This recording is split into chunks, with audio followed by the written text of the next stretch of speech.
Welcome to our channel. Today we how to cancel the general insurance easy tutorial step by step clearly. To cancel your general insurance, start by locating your policy documents. Review the terms and conditions related to cancellation.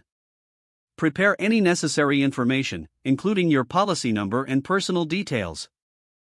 Contact the general insurance customer service. You can call their customer service hotline or use their online contact form. If you choose to call, have your policy number ready for reference. Explain that you want to cancel your insurance policy. Follow the representative's instructions carefully. Ask about any cancellation fees or penalties that may apply. Make sure to follow up on the process for reverting any remaining premiums. If the cancellation is confirmed, request written confirmation of your cancellation. Check your email or postal mail for this confirmation. If you do not receive it within a week, contact customer service again. Double-check that your insurance has been officially canceled. Consider saving all correspondence related to the cancellation for your records. If the page does not load, refresh the browser or try again in a private or incognito window. Make sure you are using the correct email address, then retype it carefully to avoid small typos. If your password is not accepted, use the reset option and create a new strong password you can remember.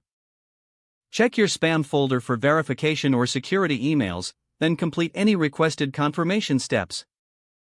Enable two-factor authentication if available to improve account security and reduce unauthorized access risk.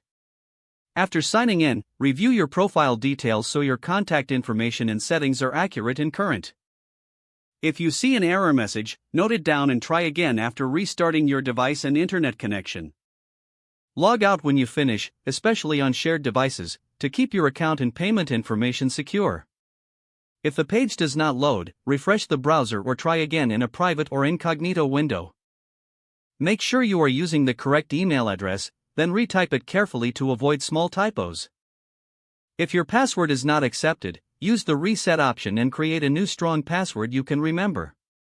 Check your spam folder for verification or security emails, then complete any requested confirmation steps. Enable two-factor authentication if available to improve account security and reduce unauthorized access risk. Don't forget to like this video and subscribe to our channel for more step-by-step tech guides.